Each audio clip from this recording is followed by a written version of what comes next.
Good afternoon, everybody. My name is Jonathan Bass with RevenueWell, and thank you so much for joining in for today's webinar on online reviews and reputation marketing. I'll remind you, please stick around to the end. We will have a Q&A session, so as we go along with the presentation, there's an area where you can ask questions, ask as many, and we will address as many as time allows us. I'm really excited to introduce our speaker, Dr. Leonard Tau. Dr. Tau is, among many things, he's also the GM of the dental vertical at Bird Eye, and we became acquainted around this time last year at RevenueWell. We wrote an ebook on online reviews, and Dr. Tau was by far the keynote speaker in that, and he kind of really just blew my mind with some real-world examples of how online reviews, which you normally think of if you're like looking at a restaurant or something of this, can be applied to dental practices and dramatically affect the bottom line. So I'm really excited about today's presentation. I hope you are as well. And without further ado, Dr. Tau, the floor is yours. Well, thank you. I appreciate it. And I look forward to spending the next 45 minutes teaching you about what I find a big passion in, which is reputation marketing, getting credible, getting found, and thus getting new patients. So as Jonathan said, go ask questions. We're happy to answer them at the end. But reputation marketing is a form of marketing. So I want to go over a couple of things about the current state of marketing that we're dealing with, so you have a better idea of what we're doing here. So marketing has changed forever. It used to be, as seen on TV, where marketing determines your business success. Well, today it's seen on the internet, where patients determine your business success. And that's really what reputation marketing is. It's getting 5-star reviews from your patients and telling everybody about them. So that's going to be the majority of what we're talking about today. But you can see here that the old marketing playbook is broken. So 86% skip TV ads, 91% unsubscribe to email, which you'll see a lot, an example later. 44% of direct mail is never opened, and 200 million people are on the do not call list. And this is the way that we used to, this was called interruption marketing. We interrupted their days. We don't want to do that anymore. So the current marketing today is online. 93% of people search for businesses online. 90% of people choose a business on page 1 of Google. 75% never scroll past the first page. And I like to joke around that the best place to hide a dead body is page 2 of Google search results, because people don't go there. And 500% increase in growth in the near me searches for businesses. So this is the big thing that we're going to be focusing on here, is the new current form of marketing. And marketing today is that your current patients are talking to your future patients.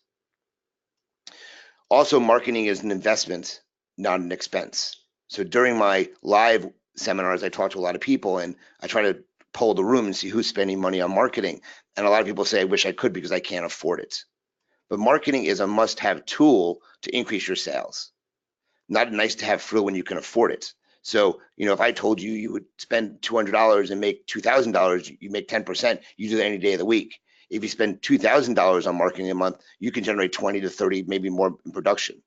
So you have to make the investment in marketing in order for your practice to grow. To begin with, I want to show you a little video from Candid Camera that's going to really touch on what I like to talk about as social proof. So this is a video of an elevator scene, and you'll see what social proof is all about.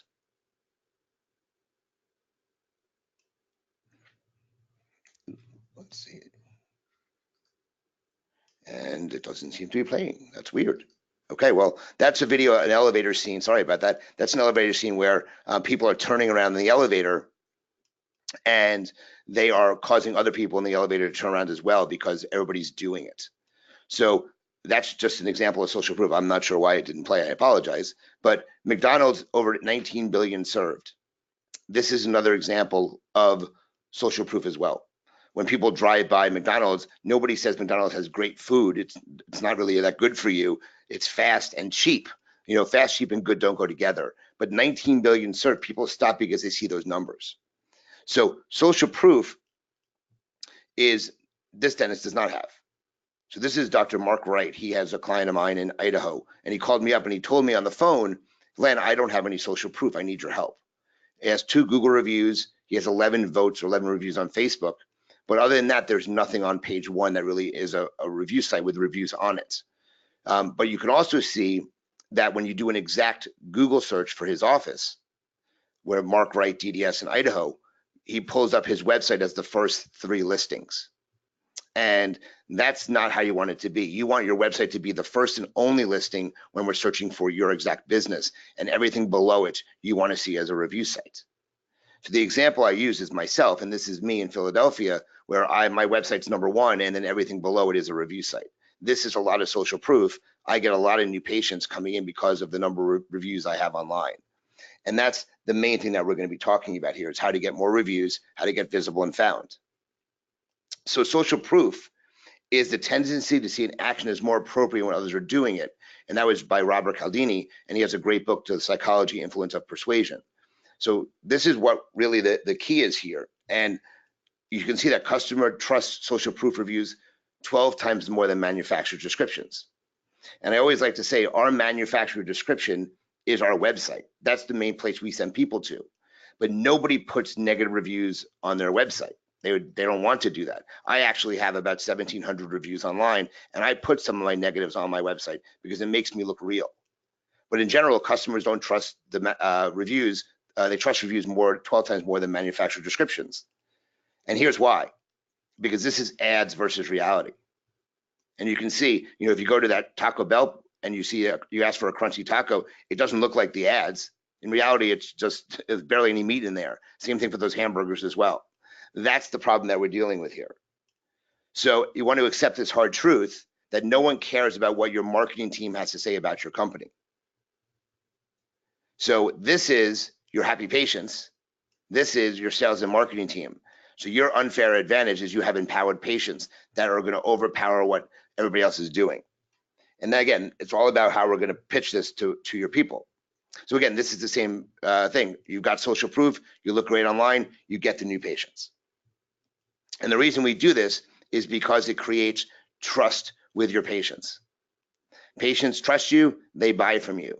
I have many patients in my practice. I'm a fee-for-service practice. 2 days a week, my associate works 2 days as well. She takes some insurances. But people come in saying they read my online reviews. I've chosen you as my dental care provider. How much does this procedure cost? And that's because they build this trust online before they even come in the door. So I also developed this credibility factor. And if you're more credible, again, people will come in and spend the money with you. But it's not just about having credibility. It's also about having visibility. You can't have credibility without visibility. If you're a credible office, you have lots of reviews online, but nobody can find them, that's a problem. And vice versa, if you have visibility without having reviews and credibility, then that doesn't help you either. So you need both. You need both of them. So we all are word of mouth practices. Okay, you get majority of your patients from other patients. But I want you to create these raving fans, or raving patients as I like to call them, that will help you get more new patients to come in your practice. Talking about raving fans, the way to gain raving fans and avoid that dreaded negative review are to do these 3 things in your practice. Exceed customer expectations, go the extra mile, and underpromise and overdeliver. So if you do those 3 things, again, you create these raving patients who love talking about you, they love coming in, but you also have a chance to avoid the dreaded negative review. And the reason that is because most of the reviews that are out there are on service issues. They're not on the dentistry itself.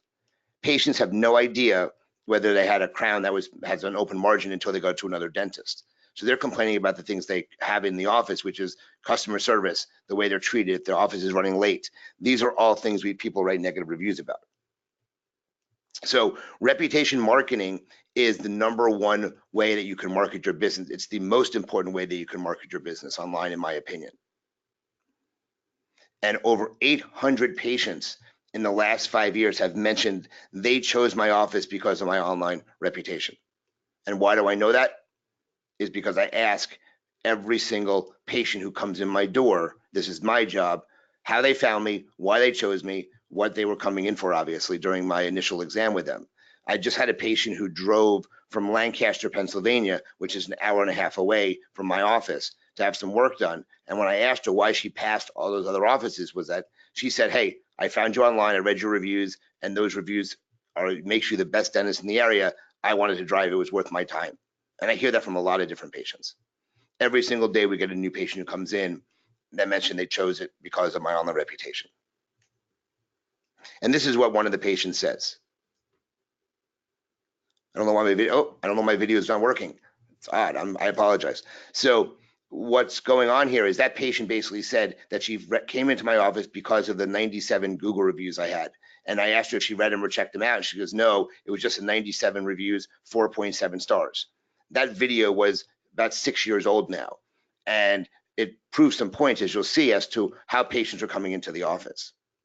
So no matter what you're doing online from a marketing perspective, if you're doing a paid search, so that's basically using Google AdWords or Facebook funnels to generate new patients. If you're doing paid search, you're doing organic search, which is SEO.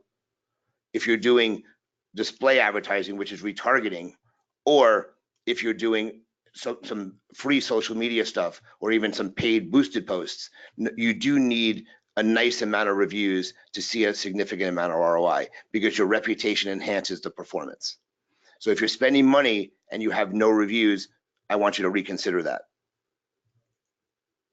And remember, that takes 20 years to build a reputation and 5 minutes to ruin it. If you think about that, you do things differently. That was said by Warren Buffett, who you have to have a lot of respect for. But on the case of the internet, you lose it in a nanosecond. Because today everyone's a publisher. Remember, you could be running late in your office. You come in late, you're running late at just seeing patients. And the patient could be mad sitting in the waiting room, and they take out their smartphone and they can write a review as they're sitting in your office saying, can you believe that I'm here on time and my office is running late again? So these are things you want to avoid, because everyone's a publisher right now. They have it on their control. You want to take back control from these patients. So remember that reviews drive business, and a great reputation equals more money. But there's no such thing as a reputation repair kit. So as we move through this, what I want to talk to you about here is, why is online reputation so important? And I'm going to share with you some very strong statistics to prove this to you. Most of the data comes from a 2018 Bright Local survey, a local consumer review survey. It comes out every single year. And it comes out December of 2018. The next one will be December of 2019. But I always look forward to this because it really promotes what I talk about on an everyday basis. And you'll see here, your patients care about online reviews. So you can see here, this is a great tweet.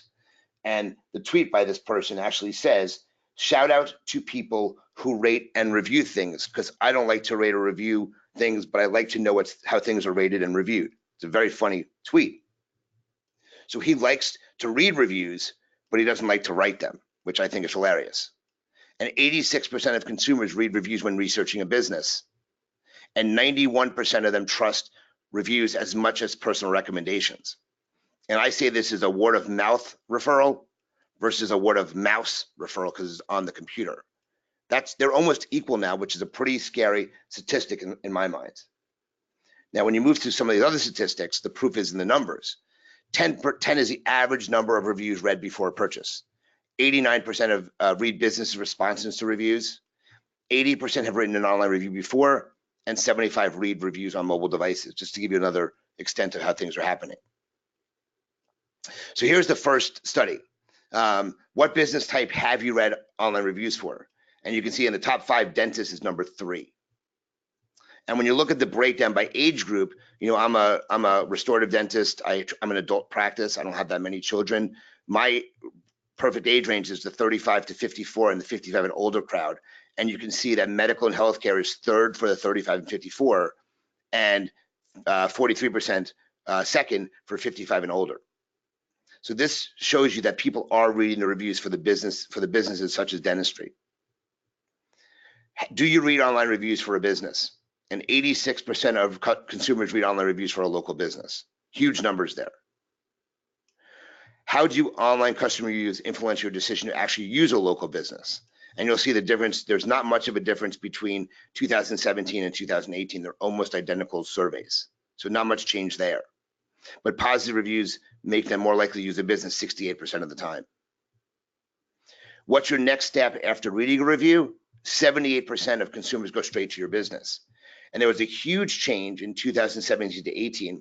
37% visit the website, up to 50%. So after reading reviews, they go right to the website. So they're already getting, the social proof is already working for you. So do you read online reviews to determine if a business is good or bad? And 93% of consumers do read reviews, meaning just 7% do not. Again, that's a large population. When reading a review, based on what that patient said, what do you pay most attention to?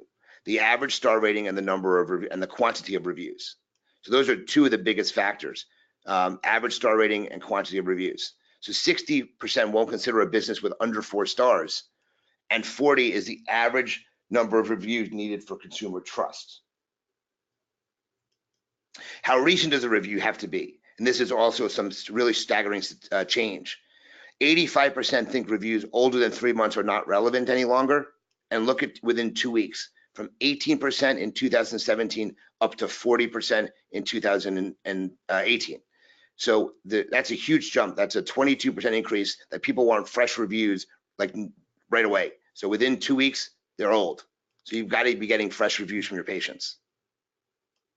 So how do online customer reviews affect your opinion of a local business? Positive reviews make 73% of consumers trust a local business more. Again, we talk about that trust factor.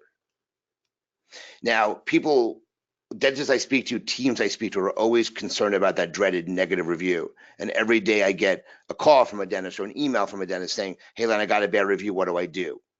So I give a class called, oh my God, I got a bad review. What do I do? That's the name of my class because I hear it almost every day. But you can see here that having a perfect business online with 5 stars rating actually does not get you the most attention.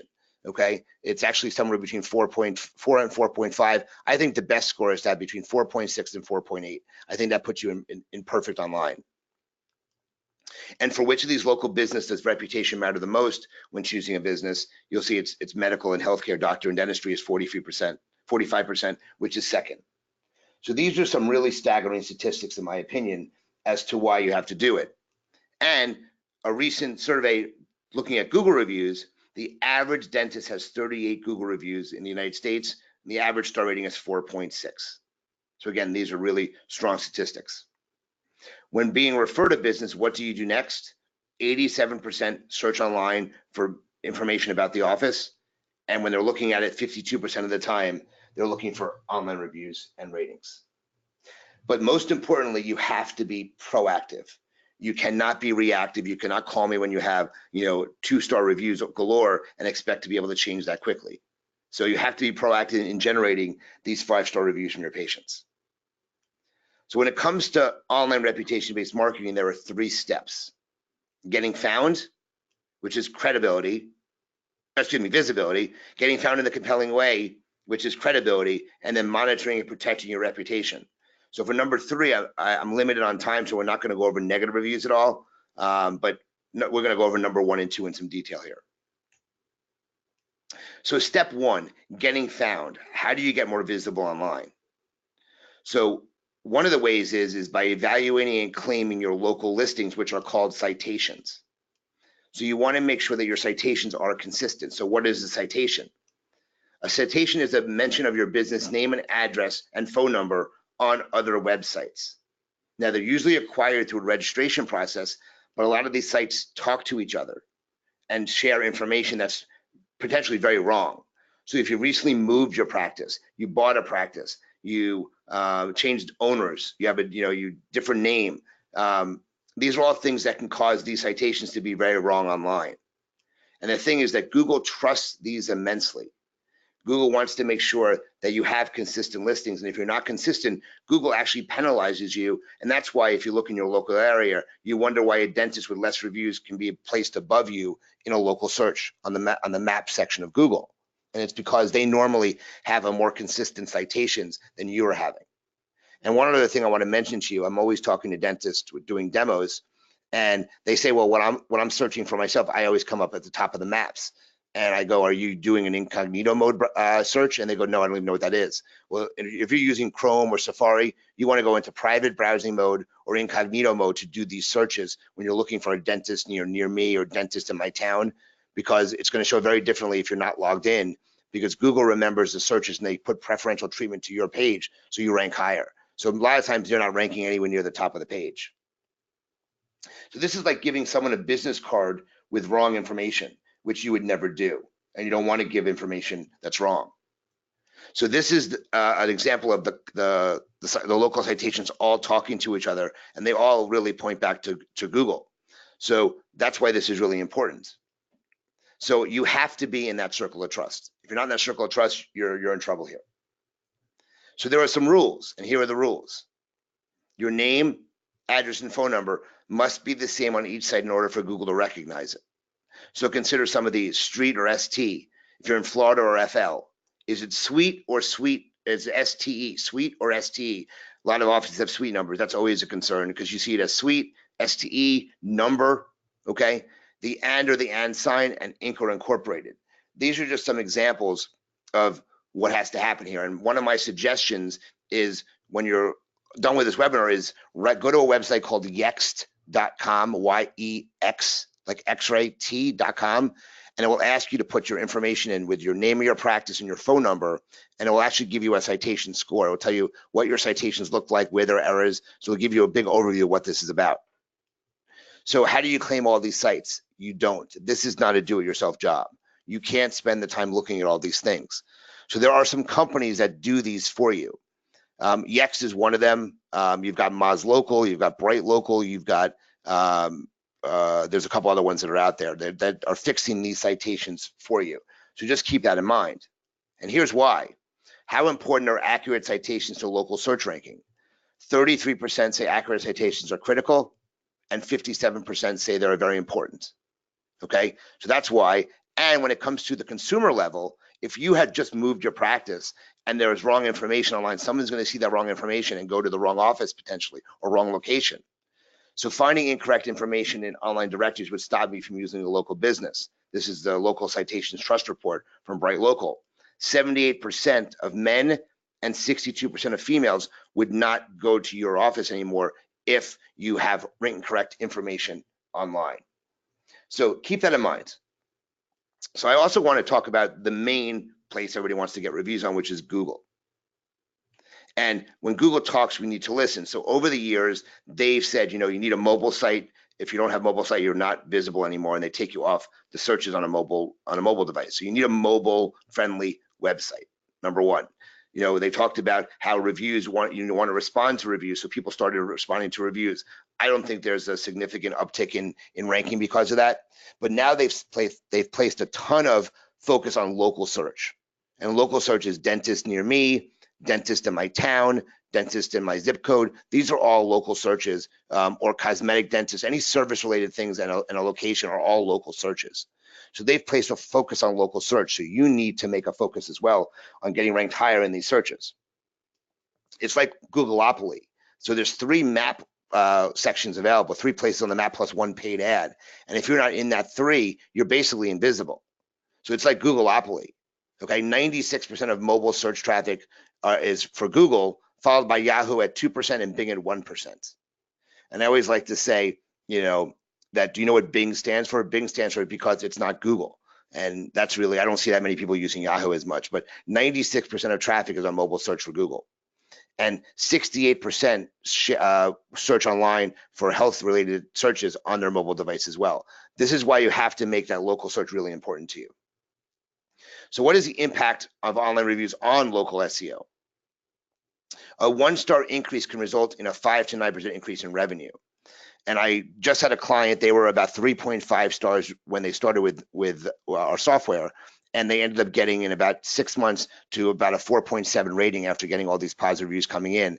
And they said they've never been busier, and they had their best month ever last month in 2 years. So a 1-star increase can have a huge result in the practice. And since patients find your reviews important, search engines do too. And that's why they rank you higher with more reviews. So customers want immediate results, and that's why page 1, and this is what a local search on a phone looks like. this is where you need to be in this one of these 3 packs. Okay, and mobile searches now exceed desktops. I don't know many people have a desktop computer, and localized near me searches have doubled 146% year over year. There's a huge increase in this type of search. Everybody's searching on their phone. In fact, if you get a Google Analytics report from your web designer and see which search term was #1 in terms of that drove traffic to your website, everybody I've looked at recently, it's dentist near me, drives the best traffic to your practice. So that's going to give you the #1 search to your practice. So what is local SEO? Local SEO is the process of optimizing the visibility of your business online so search engines can deliver relevant results to your customers, but it's focusing on the map section of Google. This is not website SEO. It's very, very different. And there's a huge impact on SEO rankings through online reviews. This is a graph from the 2018 Moz local search engine results. This is from Google itself as well. That online reviews are the 3rd most influential factor, and they signal 15.4% of how Google and other search engines rank you. And you'll see on the right-hand side, the review signals are 15.44%, but #5, the citations, which I just talked about, is 10.82%. So you've got 25% of that ranking factor is what we're talking about here. And some of the things that also will affect your ranking is the review rating, what your score is, the review quantity, how many you have, the review velocity is how fast they're coming in, and the review diversity is what other sites you have reviews on. Some additional review signals are the quantity of third-party sites and reviewers, the volume of testimonials. So one thing you don't want to have, just having star ratings is not good, okay? If you have a ton of just 5 stars with no writing, that's actually a negative. You need the patients to actually write about their experiences. And that's where the relevant keywords come in, the 4th one, because when you have a lot of keywords about specific procedures, you get a bump in the rankings there as well. I'm a big Invisalign provider in Philadelphia, and I rank #1 in the entire city of Philadelphia for Philadelphia Invisalign dentists because a lot of my patients have talked about their Invisalign experience in the reviews, okay? And then the quantity of Google Maps reviews is also important as well. So Google My Business is critical for local search. The rankings are heavily based on the number of reviews and consistent NAP, as we say, name, address, and phone number. But obtaining reviews in Google can be difficult manually. So the other citation is Yelp. That's a really strong citation, and people always ask me about Yelp. I have a class I give around the country called Help on Yelp as well. I've studied Yelp very intently over the years to understand it, the dynamics. But people have a lot of questions about Yelp, so I'll touch base on it real quickly.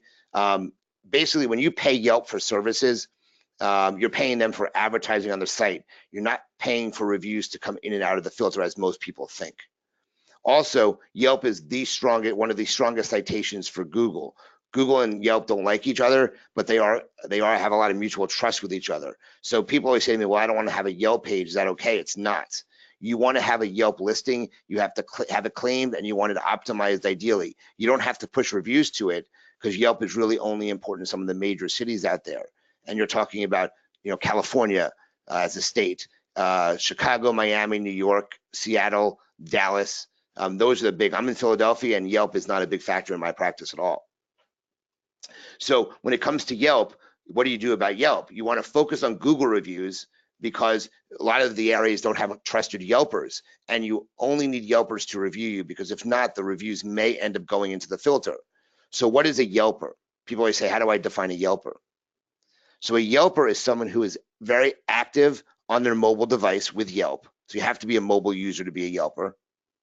You have to have a lot of friends, and you have to have also reviewed someone, reviewed businesses a lot to become a trusted Yelper. When they leave reviews for you, those are more apt to stick than not. Okay, so just asking a random patient to do a Yelp review for you is not going to be effective. One, because Yelp doesn't want you asking patients for reviews, #1. But #2 is the review may come down if they've never had an experience on Yelp before. So you can find those trusted Yelpers even better. Or you think you want to do better on Yelp, you can give in and purchase their services. But I crossed off #2 because no matter how much you want to get Yelp off page 1, it is such a strong citation for Google. Paying a company to try to get Yelp off page 1 is basically a recipe for disaster, and you're basically going to waste your money significantly. So just keep an eye on that. Probably the best way nowadays to get a Yelp review to stick in the filter, or stick and stay out of the filter, excuse me, is to create a check-in offer. So Yelp doesn't want you asking patients to write reviews. They don't want that. That's against their terms and conditions. So they wanted you to drop the seeds, like leave the breadcrumbs, and then to have the patients do it themselves. So one of the ways to do that actually works is you can actually have a check-in offer, and you can reward your customers or your patients for doing this.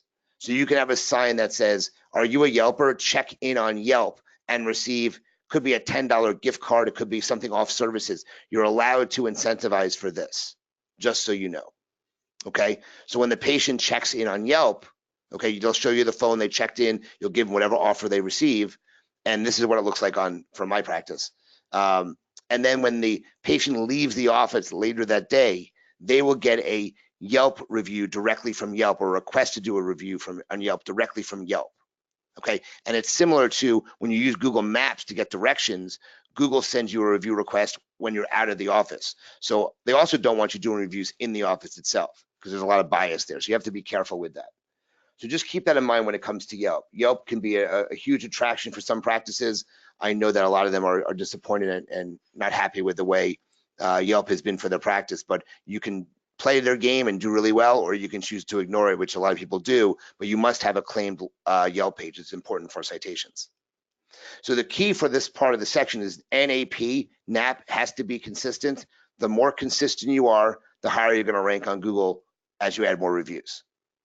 So until you have a steady flow of reviews, I want you to stop your marketing spend, as I mentioned before, because you're wasting your money. And one of the ways that you can get patients coming in right away is to do Google AdWords. That's one of the ways that dentist offices are trying to get reviews or patients tomorrow, rather than letting SEO take some time. But if you only have 15, 20 reviews on Google, doing Google AdWords is not going to be the best ROI. You need a lot more reviews. I think the gold standard number is about 75 to 100 before your ROI from Google AdWords really increases significantly. So step 2 is getting found in a compelling way. So how do you become more credible? And this is what we refer to as, how do we generate more reviews?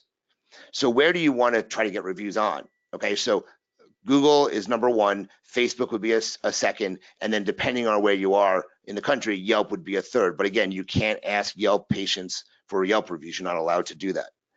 Look, you can do anything you want, by the way. I teach you best practices. If you want to incentivize, it's against the rules, don't do it. You don't want to get reviews in the office because of IP address and geo-targeting. People do it also, but you can lose reviews because of it.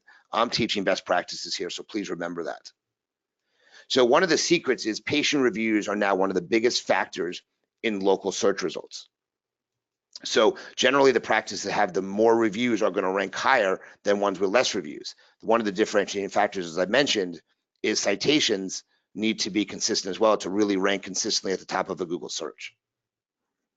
So you want reviews that are regular velocity within the last, as I said, 2 months. I would prefer them in the last 2 weeks with the new changes Google has, and with a rating of 4.5 to 5. I don't think you always need to be perfect. I always say a perfect business isn't one with perfect reviews. It's one with deals with feedback and reviews perfectly. So you don't need perfect reviews to stand out. In fact, I think it's negative in a lot of ways, because having negative reviews makes you look real. And I have about 1,700 positives with about 91 negatives, I think I have, across the entire internet. And it proves I'm real. And people come in and say they trust the reviews because I don't only have positive reviews out there. So just keep that in mind as you think about this. So you must collect reviews from your happy patients. And that's obviously the most important thing, is to ask for reviews from your patients. But I don't want you to ask for a review. I want you to change it up a little bit, because asking for a review for some people in the office is very uncomfortable. It sounds weird. Can you write us a review? We really appreciate it. It just sounds odd. But if you ask for feedback about the patient's experience, it's much easier for people to discuss in the office. So when someone comes up to the front desk, hey, thanks for coming in today. We hope you had a great experience. We would love to you may be getting a message asking for feedback about your experience. And that's a much more comfortable conversation. So I want to talk about some of the ineffective ways or less effective ways of getting reviews nowadays. So the most cost effective but least effective way is just asking patients.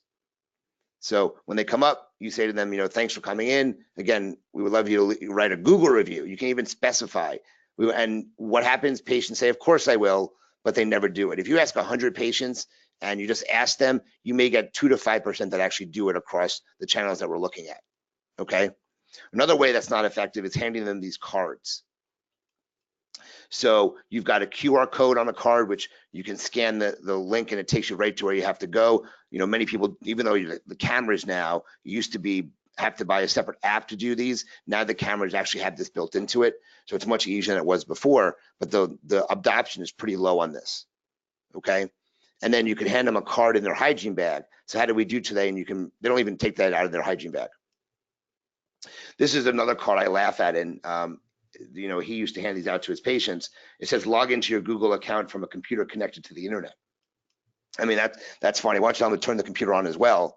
And then it says, navigate to your Google local, and there's a link, and it's a blue link, so it's hyperlinked. So if you click on that piece of paper, it should take you to that website. Obviously, it doesn't work that way. And you can use, look, if you want to generate reviews at a really nice clip, you can use RevenueWell. He didn't mention, Jonathan, that I am a RevenueWell user myself. I love their product from a status of patient communications. So there's other choices there as well to do that. So why don't patients leave reviews for you? If you ask them, why don't they do it? And I've asked lots of patients throughout the country, random places I meet people, I just chat with them and I ask them these questions. And these are reasons they gave me. So one is that they don't have time. They forget. There's too many steps involved. They have to click on too many things. Out of sight, out of mind. They don't know what to write, and they don't know how to do it. And I think that's one of the biggest things is a lot of people are limited on how they write the reviews. So the number one reason, though, especially for Google reviews, is they don't know how to, they don't know their password. So if they don't know their password, they can't even log into Google to do it. So keep that in mind. Okay, that's a big deal here. So I want to focus on mobile technology. And the reason we want mobile technology is that 6 billion people have access to text messaging. There's a 98% open rate on text messages, and 84% of text messages are read within 1 to 3 minutes. Okay, so that's why you want to do something mobile, because your patients are reading the mobile devices and checking out the text messages. And here's why. These are patients of mine that came into my office, and I was just talking to them, and they have 94,000 unread emails and 113,000 unread emails there as well. So you can see that nobody's even opening an email. You see them. Open rates on email are really low, about 3 to 5%, just to give you an idea of how this is. So when I do my live seminars, I have everybody take their phones out, and I always ask them who in the room has the most unopened emails. And I have a little contest. I give a little gift card. It's a lot of fun. Everybody yells out their numbers. And, a lot of people have, 20,000, but, this is the biggest number I've had is 258,000 unread emails. That person is never going to even look at an email you send them. So you want to focus on mobile technology, because again, they open them. And then when I ask the reverse question is, how many people have 0 unread text messages? And 85% of the room raised their hand. This guy's a naysayer. He's 47 unread text messages. That's a ton. But obviously he isn't opening his emails either. So, but you want to focus on the technology on a mobile device that people are opening more. So that's a very big deal. So RevenueWell has a new mobile app that you can use. I don't know how many people know that, but I want to just briefly show you how this works. So you can log in and it will show you this calendar. I'm using my wife as the example here. And when you click on her name, it actually shows who else is in the family. You have alerts and everything else, but you can literally manually send them a review request. You said request a review, and it pulls up as you're texting a patient, and there's the link for it. So that's a very easy way to request reviews from your patients. And this is what it looks like on their mobile phone. So it says, from PA Center for Dental Excellence, we love hearing from our patients. Help us spread the word by leaving a review. Just click here. and patients can opt out of it, which lets you easily enable to do that. And then this is what it looks like on the phone when they actually click through. One thing about these is that you're not going to get as many Google reviews with a product like RevenueWell or Demand Force or any of these other products. So keep that in mind. So, there's other products on the market, including Bird Eye, that can enable you to get direct Google reviews as well. So, in conclusion, the key to attracting new patients to your practice is visibility and credibility. You need both. Citation claiming is an important part of local SEO for visibility. You have to have consistent citations.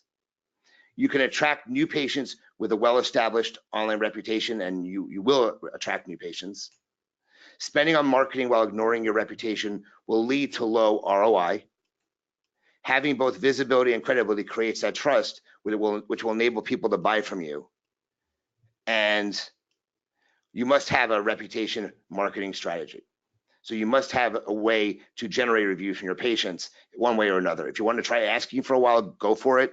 If you want to, one thing you don't want to do, by the way, is you don't want to have a incentive. You don't want to pay anybody for reviews. And what's on the gray line is having a raffle. So putting them into a raffle to win something if they leave you a review. That's also on a very gray area. Just keep that in mind as well. So make time to get social proof, become visible and credible. It will pay off in the end. And dental practices that work at these things on an ongoing basis are destined for success, and those that do not will struggle.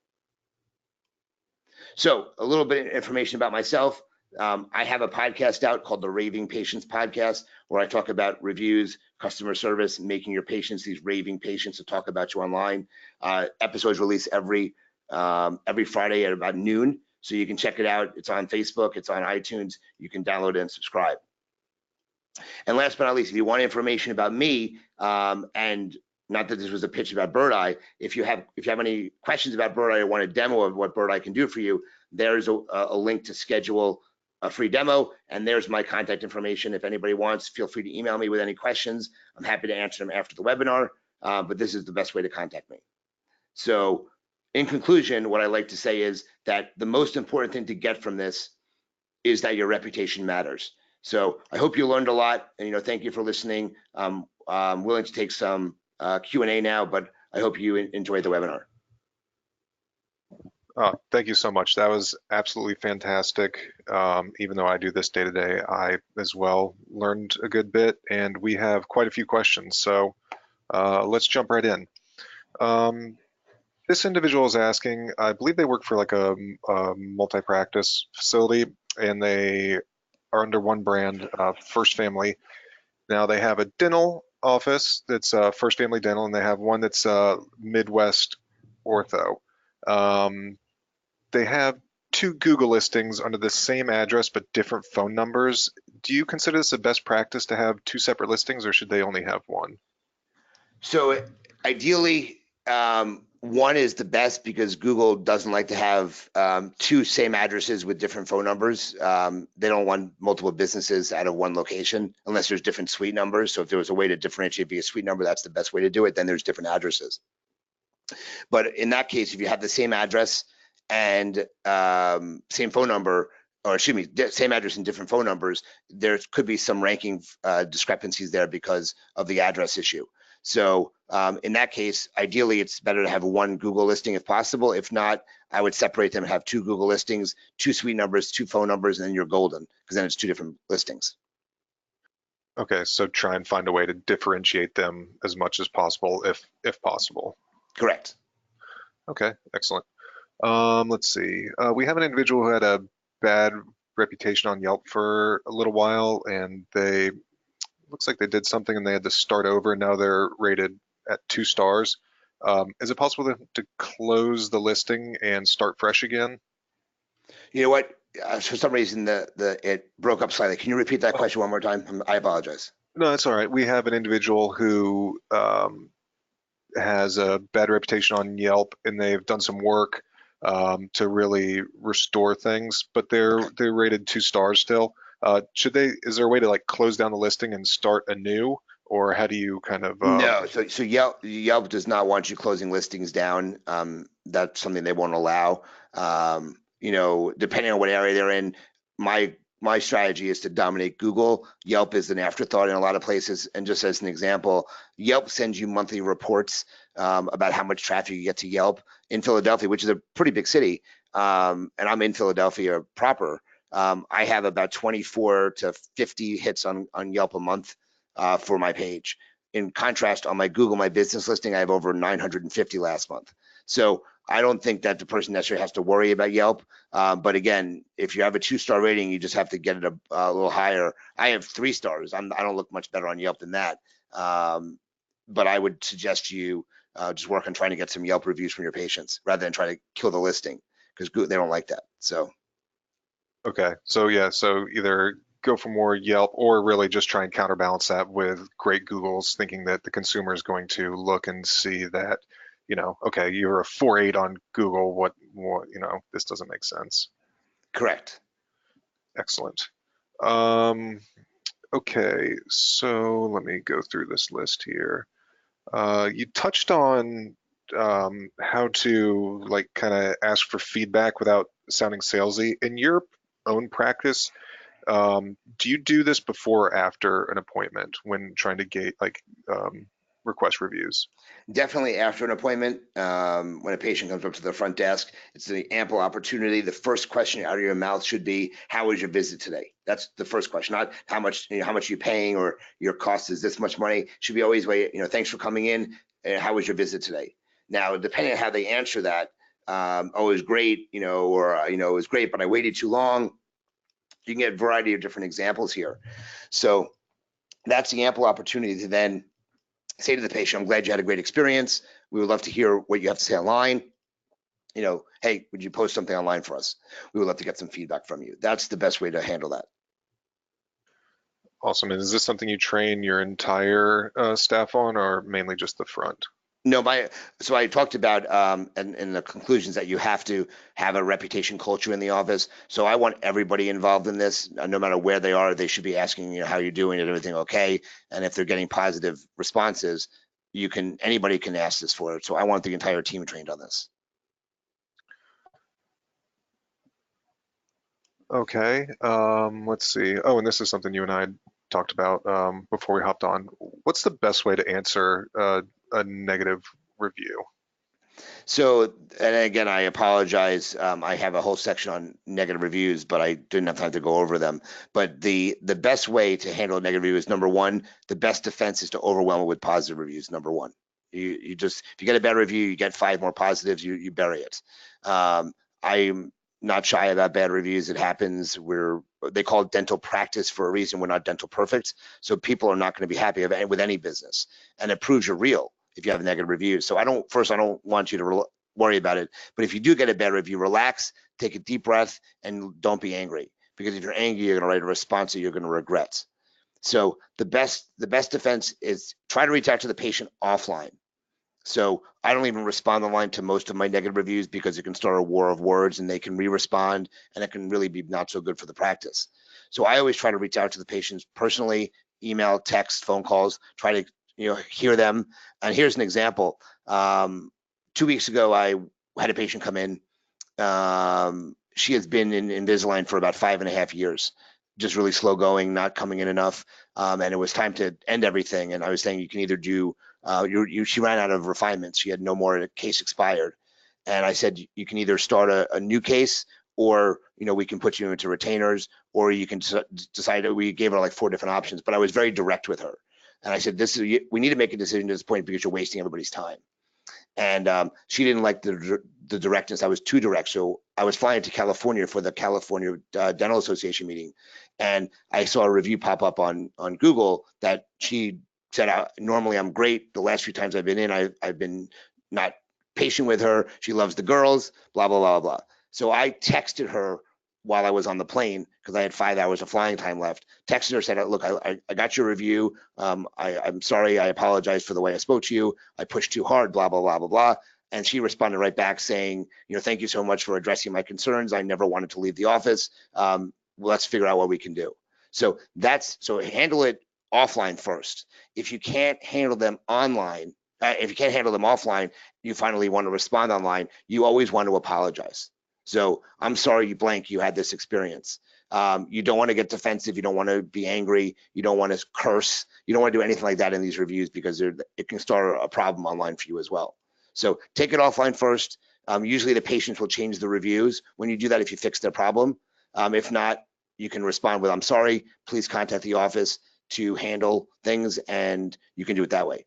So that's the best way to handle the reviews, negative reviews. Yeah, this is kind of a follow-up from that individual too. Do you find that most often people are just kind of looking to be heard and acknowledged, and then they'll go about changing their view on their own without you having to address it in the public forum? Correct, and that's the way it's been for me.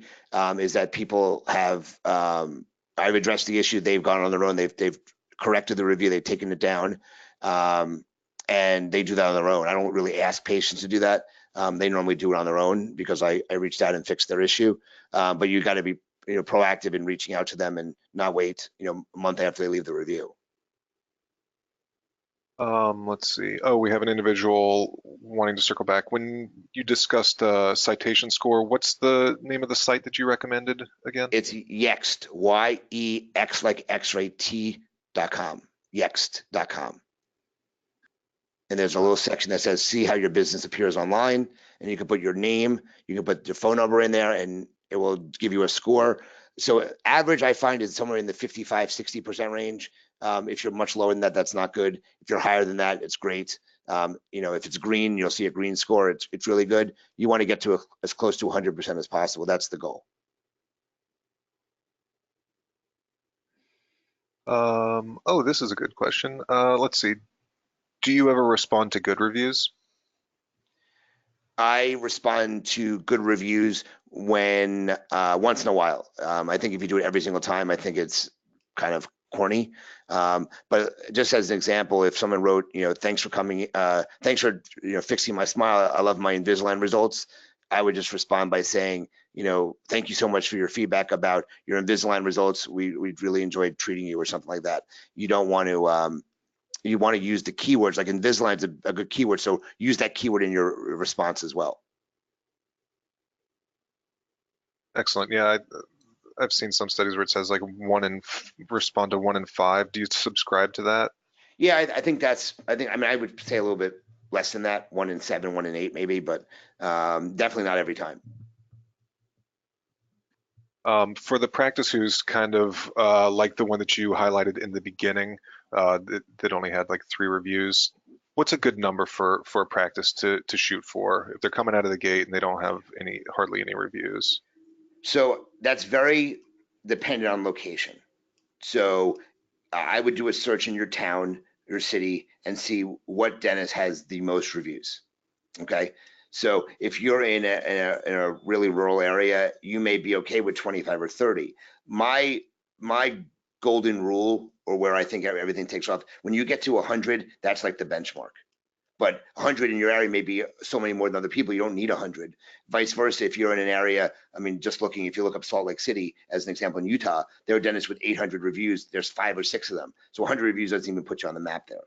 So it's really dependent on location and what the other dentists are doing. Excellent. I think I have one more question here. So you mentioned really briefly that you had actually put some negative reviews on your site. Is there any like breakdown of the positive to negative, or how did you choose those, or did you kind of just go because it is actually authentic? Yeah, I just picked some 3-star reviews that said halfway decent things, but still were on the 3-star level. I don't really put 1-star reviews on there, but I have some 3-star reviews on there. I mean, it has to be a mix. With 1,700, I think that there's like 19 3-star reviews of the 1,700. So I mix those in so people can see them. I mean, I don't think there's any real ratio that you need. You just want more positive than negatives, put it that way. Right. So nobody that's dogging you, but it's okay for somebody to just kind of be meh, it kind of gives a more balanced look at it. I just, I think Correct. that's the takeaway. Yes, I agree with that 100%. Okay, cool. Well, that is it for the questions. So, I don't know, do you have any final words in closing? No, I think that I hope everybody enjoyed it. If they have any questions, please reach out to me with any questions. I'm happy to answer them on any topic related to reviews. And if they wanted more information, like I said, reach out. If they want to listen to my podcast, we're always talking about new topics. There's a podcast available with them to listen to as well. Fantastic. Well, thank you so much for this. This has been wonderful, and thank you to everybody who has attended. We really appreciate it, and we'll see you next time. I appreciate it. Thank you much for having me. I appreciate it.